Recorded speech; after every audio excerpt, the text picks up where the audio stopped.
بسم الله الرحمن الرحيم. حبايبنا اللزم ده نموذج للمصرف اهو بعد ما اتعمل. ده يعني اتعمل خلال 12 ساعة. بصوا المية اللي جت من الارض. الناس فاكرة ان الارض ما فيهاش مية. الارض تبدو قدامك كده ان هي ناشفة وجميلة وكده، لكن معبية مية من تحت. والمية دي طبعا بتعمل اعفان جذور وبتبوظ. ادي نموذج. ومش كده بس، يعني كل المصارف اللي اتعملت اتملت بنفس القصة. ادي مصرف تاني اهو قبليه منه، انا هوريهولكوا.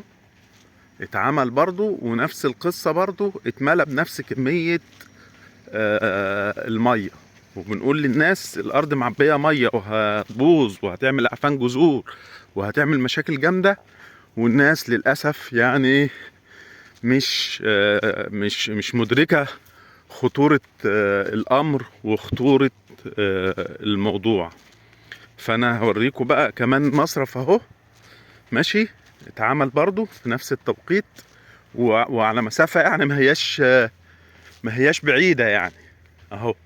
وده اتملى وده اتملى، ولسه بيعملوا مصارف ورا. الارض معبية مية كتير جدا، والمية دي يعني المصرف ده بيمص المية المالحة اللي في الارض وبيمص الملوحة وبيحيي الارض. يلا شدوا حيلكوا بقى، والناس ايه يعني، كل واحد براحته بقى يعمل الصح. صباحكم زي العسل.